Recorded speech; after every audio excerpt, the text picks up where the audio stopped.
அவர்களே, உள்ளாட்சித்துறை அமைச்சர்களுக்கு ஒரே ஒரு சின்ன கேள்விதான். கிட்டத்தட்ட 305 கடைகள் கன்னியாகுமரி பேரூராட்சியில் இருக்கிறது. உங்களுடைய முனிசிபாலிட்டி சம்பந்தமாக ஒரு 142 கடைகள் இருக்கிறது. HRNCக்கு ஒரு 125 கடை இருக்கிறது.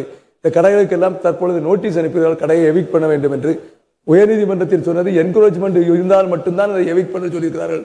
ஆனால் இந்து அறநிலையத்துறையும் நீங்கள் இந்த பர்ச்சேஷன் ஆஃப் ரெண்டினையும் சேர்த்து ஒட்டுமொத்தம் 305 கடைக்கு நோட்டீஸ் கொடுத்திருக்கிறார்கள்.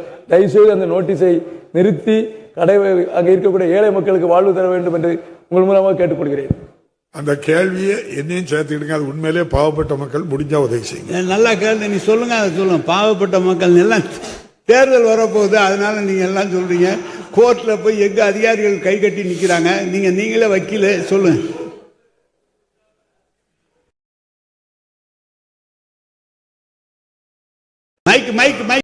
மைக் கொடுங்க. தலைவாய்க்கு இந்த இடம் வந்து HRNC சொந்தமான இடம். 1979 ஆக்டுக்கு பின்னாலே அந்த கடை தரக்கடையா இருந்திருக்கு. இப்போ அதில் சின்ன கட்டடம் கட்டிருக்காங்க. அதுக்கு பிளான் அப்ரூவல் இல்லைன்னு சொல்லி நோட்டீஸ் கொடுத்துருக்கீங்க. உங்க இடத்துக்கு பிக்சேஷன் ஆஃப் ரெண்ட் பிக்ஸ் பண்ணிருக்கீங்க. உதவி கிடைக்கணும். நம்ம கொஞ்சம் ரொம்ப சட்டமும் இல்லாம நீங்க கோர்ட்ல வந்து உண்மை நோட்டீஸ்ல உண்மை கொடுத்தது என்கரேஜ்மெண்ட் தான் கோர்ட்ல ரிமூவ் பண்ண சொல்லுங்க. நீங்க ஒட்டுமொத்தமா எல்லா கடைக்கும் நோட்டீஸ் கொடுத்துருங்க. தயவு செய்து என்கரேஜ்மெண்ட் இருந்தா ரிமூவ் பண்ணுங்க. அதுல there is no objection, but provided if it is legally valid you can consider this. மாண்புமிகு அமைச்சர் அவர்கள், பேரவைத் தலைவர்களே, லீகலி வேல்யூடுனா நம்ம எப்படி நோட்டீஸ் கொடுக்க முடியும்? நீங்க வக்கீல், லீகலி எப்படி நோட்டீஸ் கொடுக்க முடியும்? ஐயா மாண்பு உறுப்பினர் அவர்கள், நீங்கள் சொல்வதை நான் அதிகாரிகளோடு கலந்து பேசி எப்படி பாதிக்காத அளவுக்கு நிச்சயமாக செய்யலாம். அது அறநிலையத்துறை அமைச்சரும் இங்கே இருக்கிறார். அதனால் பிரச்சனை இல்லை. எந்த அளவு அந்த சிறு வியாபாரிகள் பாதிக்காத அளவுக்கு நடவடிக்கை இருக்கும் என்பதை மாண்புமிகு உறுப்பினர் சந்திரசேகர். தலைவர் அவர்களே, திருவையாறு பேரூராட்சியை நகராட்சியாக நம்முடைய மாண்புமிகு முதல்வர் அவர்கள் ஆட்சியில் தரம் உயர்த்தப்பட்டிருக்கிறது. அதற்கான பேருந்து இன்னும் புதிய பேருந்து நிலையம் அமைக்கப்படவில்லை. அது அமைக்கப்படுமா? அதே போல் திருக்காட்டுப்பள்ளி பேரூராட்சியிலும் இடம் தேர்வு செய்யப்பட்டிருக்கு. அது அந்த பேரூராட்சியிலும் பேருந்து நிலையம் அமைக்க அரசு முன் வருமா? மாண்புமிகு அமைச்சர். மாண்பு பேரவைத் தலைவர்களே, திருக்காட்டுப்பள்ளிக்கு பணம் சேங்ஷன் ஆகி 3 வருஷம் ஆச்சு. இப்போதான் இடம் கொடுத்துருக்குறாங்க. அது அவருக்கும் தெரியும், எனக்கும் தெரியும். நாங்கள் 2 பேரும் காரில் ஒன்றா தான் வரோம்.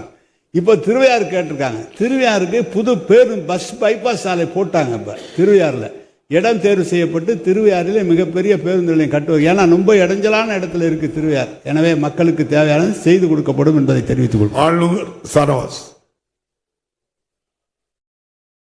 மாண்புமிகு பேரவைத் தலைவர் அவர்களே, நாகப்பட்டினம் நகராட்சியில் பாதாள சாக்கடை திட்டப்பணிகளில் கழிவுகள் தேங்கி கழிவுநீர் வெளியேறுவது அடிக்கடி நடக்கிறது.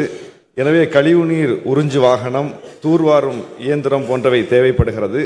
கோடைகாலம் என்பதனால் குடிநீர் விநியோகம் செய்ய 12,000 லிட்டர் கொள்ளளவு கொண்ட ஒரு குடிநீர் லாரி தேவைப்படுகிறது. அதுபோல சாலை பணிகள் அங்கே செய்ய வேண்டியிருக்கிறது. கண்ணாடி தோட்டம், பாத்திமா பள்ளி வளாகம், அமிர்தா நகர் போன்ற பகுதிகளில் சாலை பணிகள் செய்ய வேண்டியிருக்கிறது. நகராட்சியில் குடிநீர் திட்ட பணிகள் நிறைவடைந்த நிலையில் அந்த சாலை பணிகளையும் செய்வதற்கு அரசு முன்வருமா என்று அறிய விரும்புகிறேன். மாண்புமிகு அமைச்சர். மாண்பு பேரவைத் தலைவர்களே, மாண்பு உறுப்பினர் அவர்கள், நாகப்பட்டினம் இப்போது வளர்ந்த நகராட்சியாக இருக்கிறது. அவர் சொன்ன வாகனங்கள் அந்த தேவைப்படும் நீங்கள் எழுதினால் அந்த வாகனங்களை உடனடியாக உங்கள் நகராட்சிக்கு தருவதற்கு துறை தயாராக இருக்கிறது. மேலும் இப்போது தலைவர் அவர்கள் பெரிய நகராட்சிகளிலே மிகவும் மோசமடைந்த சாலைகளை சீர்திருத்துவதற்காக பணம் தந்திருக்கிறார்கள். நாகப்பட்டினத்துக்கு ஏற்கனவே தரப்பட்டிருக்கிறது. அது எந்த அளவு இப்போது டெண்டர்லாம் விடப்பட்டிருக்கிறது, எந்த அளவுக்கு செய்யப்பட்டிருக்கிறது என்பதை தெரிவித்து உறுப்பினர்களோடு நேரடியாக பேசி தேவைப்படின் சாலைகளை செப்பனிடுவதற்குரிய பணம் தரப்படும்.